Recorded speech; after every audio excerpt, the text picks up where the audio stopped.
সমস্যার সুফল মেলে। যে কোনো সমস্যার সঠিক জ্যোতিষ বিচার ও প্রতিকারের মাধ্যমে সমাধানে এক ও অনন্য মাতৃসাধক জ্যোতিষী শ্রী দেবরাজ শাস্ত্রী। তার মহাশক্তি কবজে যে কোনো সমস্যার দ্রুত সমাধান করুন। মাতৃসাধক জ্যোতিষী শ্রী দেবরাজ শাস্ত্রী। নমস্কার। আজকে যে বিষয় নিয়ে আলোচনা করব, আপনারা জানেন যে আমার অনুষ্ঠান মানে কিছু আলোচনা ভিত্তিক প্রোগ্রাম, যেখানে আলোচনাগুলো খুব ভাইটাল আলোচনা, কারণ আপনাদের সমস্যা নিয়েই কথাবার্তা বলা হয়। আজকে যে বিষয় নিয়ে আলোচনা করব সেটা হচ্ছে আপনাদের ছেলে মেয়েদের কথা নিয়ে। কেন স্টুডেন্ট লাইফ, এই লাইফটা কিন্তু বিশাল বড় একটা কার্যকারিতার জায়গা আছে পরবর্তীকালে। কারণ মানুষ পড়াশোনা না করলে সেই জায়গাটাকে কোনোভাবে অ্যাচিভ করতে পারবে না। এই অ্যাচিভ করতে গেলে কিছুটা আমাকে পড়াশোনার জায়গাটা রাখতেই হবে। এবং অনেক সময় দেখা যায় বাবা মার চেষ্টা, কিন্তু স্টুডেন্টের প্রতি সেই চেষ্টা ভাবটা কোনোভাবেই পড়াশোনার প্রতি নেই। পড়াশোনার প্রতি মনোসংযোগের অভাব, পড়তেই চাইছে না। বাবার চিন্তা ভাবনা, মায়ের চিন্তা ভাবনা যে কি করে আমার ছেলে মেয়েকে পড়াশোনার প্রতি মনোসংযোগ আনবো। এই যে বিষয় নিয়ে অনেক জ্যোতিষ বা তান্ত্রিকরা অনেকভাবেই আপনাদেরকে বুঝিয়েছে। আজকে যে বিষয় নিয়ে আলোচনা করব, এই যে কেন আপনাদের জীবনে আপনারা এই প্রবলেমগুলো দেখেন, কি কারণে দেখেন, এই কারণগুলো চট করে কেউ বলে দেয় না বা বোঝায় না। তা আমি আপনাদেরকে আজকে সেই জায়গাটাই বোঝাবার চেষ্টা করব। যে একজন পড়াশোনার ব্যক্তিকে আমরা কোন জায়গাটা আগে ফার্স্ট দেখি। একজন স্টুডেন্টের ক্ষেত্রে আমরা দেখব সেটা হচ্ছে জুপিটারের পজিশনটা। কেন? পড়াশোনার কারক গ্রহটাই হচ্ছে জুপিটার। এবার সেই জুপিটার থাকলে তো হবে না, তার সঙ্গে আনুষঙ্গিক অনেক কিছু জিনিস আমাদের দেখতে হয়। কি দেখতে হয়? মনোসংযোগে বা একগ্রতার কারক গ্রহকে, চন্দ্রকে তখন আমাদের দেখতে হয়। এর সাথে সাথে কি দেবে? বুদ্ধির কারক গ্রহ। আমি যে পড়ছি, পড়াটাকে কতটা বুদ্ধি সহকারে বা বুদ্ধিটা আমার কার্যকারিতা হচ্ছে কিনা, বা আমি বুদ্ধিটাকে অবলম্বন করতে পারছি কিনা, বা বুদ্ধিটাকে নিয়ে আমি কিছু করতে পারছি না, সেটা দেখতে গেলে কিন্তু বুধের ফাংশন দেখতে হয়। আজকে মনে করুন যে ছোট প্রাথমিক শিক্ষা যেটাকে বলা হয়, সেই প্রাথমিক শিক্ষা কিন্তু আমরা দ্বিতীয় ভাব থেকে দেখি, এবং মাধ্যমিক শিক্ষা ভাব কিন্তু আমরা দেখি চতুর্থ ভাব থেকে, এবং উচ্চ মাধ্যমিক ভাব বা উচ্চ শিক্ষার ভাব কিন্তু আমরা নবম ভাব থেকে দেখি। তার মানে কি হচ্ছে? আপনার ছেলে মেয়ের মধ্যে মনোসংযোগের অভাব, মানে বুঝতে হবে কোথাও যেন চতুর্থ ভাবের পজিশনটা কোনো না কোনো ভাবে ডিস্টারবেন্স হয়ে আছে, একটা ফার্স্ট। দ্বিতীয়, পড়াশোনার কারকগ্রহ জুপিটার কোনো না কোনো ভাবে নেগেটিভ অ্যাপ্রোচ বা নেগেটিভ প্রভাবে প্রভাবিত হয়ে আছে বলে সে কিন্তু পড়াশোনার প্রতি মনোসংযোগের অভাব কিন্তু দেখতে পাওয়া যাচ্ছে। বা অনেক সময় দেখা যায় যে স্যার মনোসংযোগটা পড়াশোনার প্রতি নেই, চঞ্চলতার মাইন্ড। এই জায়গায় শুধু জুপিটার দেখলে হবে না, জুপিটারের সঙ্গে চন্দ্রের ভাব। কেন? আমি বারবার একটা কথা বললাম, মনোসংযোগ, একগ্রতা কিন্তু চন্দ্রকে দেখতে হয়। যখন দেখবো যে ছেলেটা পড়ছে কিন্তু মনে রাখতে পারছে না, বা এটা কিন্তু চন্দ্রের প্রভাবে। কিন্তু আমি জিনিসটা বুঝতে পারি এবং চট করে বুঝে নিতে পারি, বা চট করে বুঝতে বারবার বলছি কিন্তু আমার মাথায় ঢুকছে না, এই প্রভাবটা কিন্তু বুধের প্রভাব। কেন? বুদ্ধির কারক গ্রহ কিন্তু বুধ। এই যে জায়গাগুলোকে আমাদের দেখতে হয়। আজকে যে ছেলে মেয়ে উচ্চ শিক্ষার জন্য তৈরি হচ্ছে, এই উচ্চ শিক্ষার জন্য তৈরি হতে গেলে কিন্তু তখন কিন্তু আমরা হাউস হিসাবে দেখব পঞ্চম নবম। এই পঞ্চম নবম এই জায়গাগুলো দেবে। কেন হচ্ছে? পঞ্চম নবম থেকে কি হচ্ছে? শুধু উচ্চ শিক্ষা নয়, উচ্চ শিক্ষা থেকেও যেটা হচ্ছে যে গবেষণামূলক শিক্ষা। আমি গবেষণামূলক শিক্ষায় এই মুহূর্তে যেতে চলেছি, কিন্তু আমার পঞ্চম নবম কানেকশন সেইভাবে নেই, তাহলে সেখানে কিন্তু কিছু প্রবলেম ক্রিয়েট করবে। আমি এই কথাগুলো বলছি এই কারণে যে মানুষের জীবনে সমস্যা এমনি এমনি আসে না, কোনো না কারণ ছাড়া কার্য হয় না। আর আমি কিন্তু সময়ের বিচারটা করি, এটাই হচ্ছে মেন জিনিস। আমি কিন্তু সময়ের বিচার করি। তাই প্রতিটা মানুষ কিন্তু একটা কথাই বলে যে স্যার আপনার কাছে এলে কাউকে কিছু জিজ্ঞাসা করতে হয় না, আপনি টোটালটা বলে দেন কি সমস্যার কথা। কেন? সময়ের বিচার যে করতে পারবে না সে আপনাকে সমস্যা মুক্ত করে আনতে পারবে না। ব্যাস, এটাই হচ্ছে মেন জায়গা। আমি প্রতিকার দেব কিসের ভিত্তিতে? আন্দাজে তো কোনো প্রতিকার দেওয়া যায় না। আগে তো বুঝতে হবে কোথায় প্রবলেমটা, কোথায় সমস্যাটা, এই সমস্যা অনুযায়ী তাকে তার ঔষধটা দিতে হয়, তাহলেই সেই কার্যকারিতা পাবে। এই জায়গাগুলোর এখন একটু অভাব হয়ে দাঁড়িয়েছে। কারণ এখন এটা জানি না, জ্যোতিষ শিক্ষা বলুন, তন্ত্র শিক্ষা বলুন, এটার মধ্যে কোথায় যেন একটা মানে সবাই বাবা, সবাই জ্যোতিষী, সবাই বাবা, এমন একটা পজিশনে দাঁড়িয়েছে। কারণ জ্যোতিষ শিক্ষাটা এত কষ্টকর শিক্ষা, এত সহজ সাবজেক্ট নয়। আমরা যখন পড়াশোনা করেছিলাম তখন কিন্তু এত সহজ সাবজেক্ট ছিল না, কিন্তু এখন দেখছি ছেলে মেয়েদের মধ্যে এটা খুব সহজ সাবজেক্টে পরিণত হয়েছে। সবাই নাকি সবার ভবিষ্যৎ বলতে পারে।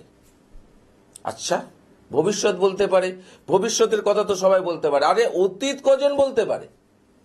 দেখবেন অতীত যখনই জিজ্ঞাসা করবেন তখনই দেখবেন কিছু লোক এড়িয়ে যাবে। তাহলে ভবিষ্যতের স্বপ্ন সে দেখাচ্ছে, সে অতীতের কিছু ঘটনা বলতে পারবে না? এটা হয় কিছু?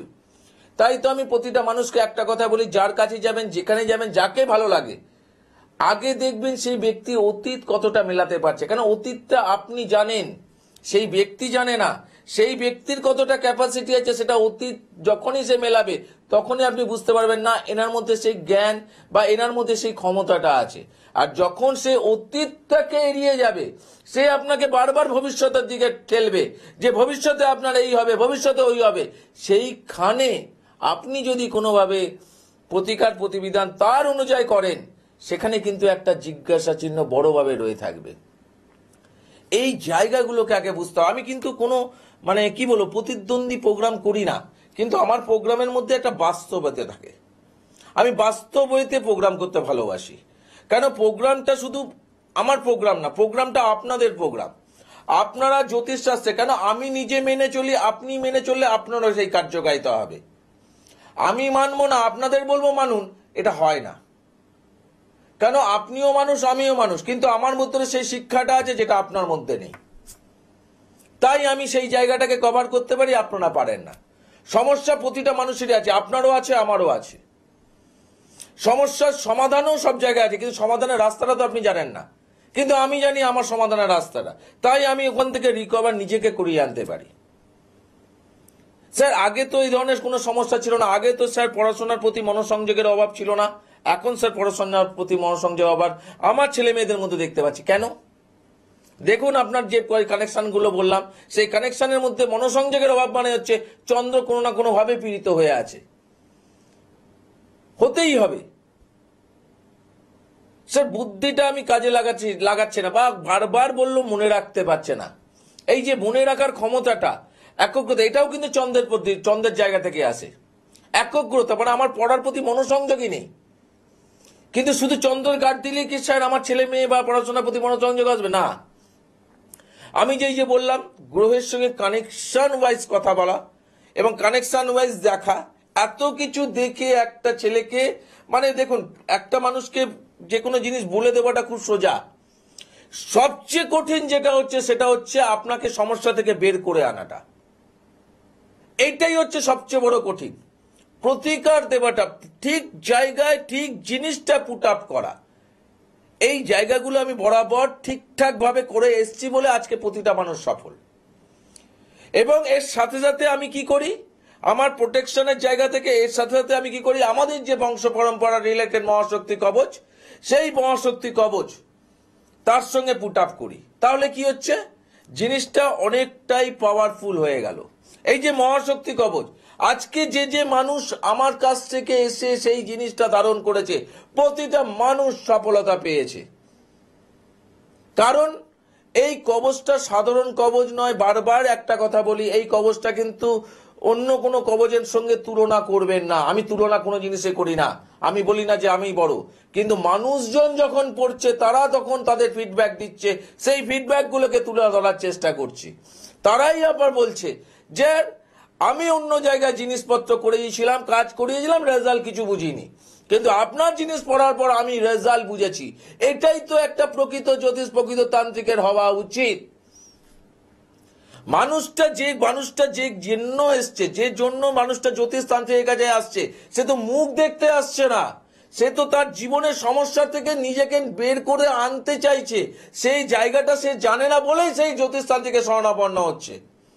আর এই সেই স্বর্ণাপন্ন জায়গা থেকে জ্যোতিষীরা বা তান্ত্রিকরা এই জায়গাটাই মিসগাইড করছে অনেকে, আমি সবার ক্ষেত্রে বলছি না, অনেকের কথা বলছি, মিসগাইড করছে। কিন্তু আমি বরাবর এই জায়গাটাকে কিন্তু খুব দৃঢ়তার সাথে কিন্তু প্রোটেস্ট করি একটাই কারণে, যে জ্যোতিষ বা তন্ত্র দুটোই পারে মানুষকে সমস্যা মুক্ত করে আনতে, কিন্তু সঠিক উপায়ে আগে সেই জায়গার জ্ঞান তাদের মধ্যে থাকতে হবে। খুব সোজা সাবজেক্ট কিন্তু জ্যোতিষ নয়, খুব সোজা সাবজেক্ট তন্ত্র নয়। আমি আবারও বলছি,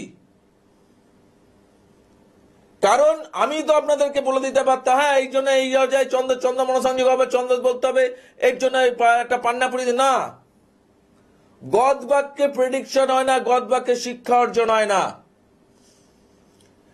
দেবরাজ শাস্ত্রীর কার্যকারিতাটা কোথায়? দেবরাজ শাস্ত্রীর কার্যকারিতা হচ্ছে তার প্রেডিকশনে, দেবরাজ শাস্ত্রীর কার্যকারিতা তার বংশ পরম্পরা রিলেটেড কবজে। কারণ কবজকে দিলেই স্যার আমি প্রেডিকশন না করে যদি আমি কবজ দিই তাতে কাজ হবে না। আগে তো তার পজিশনটা বুঝবো, কিভাবে প্রবলেমটা আসছে, কোথা থেকে এসছে, তার উপর ভিত্তি করে তখন তার মেডিসিনটা তৈরি হয়, তাহলেই তো সেই মানুষটা রেজাল্ট পাবে। আপনারা চান রেজাল্ট, আর আমার কাজ হচ্ছে রেজাল্টটা কি করে দিতে হবে।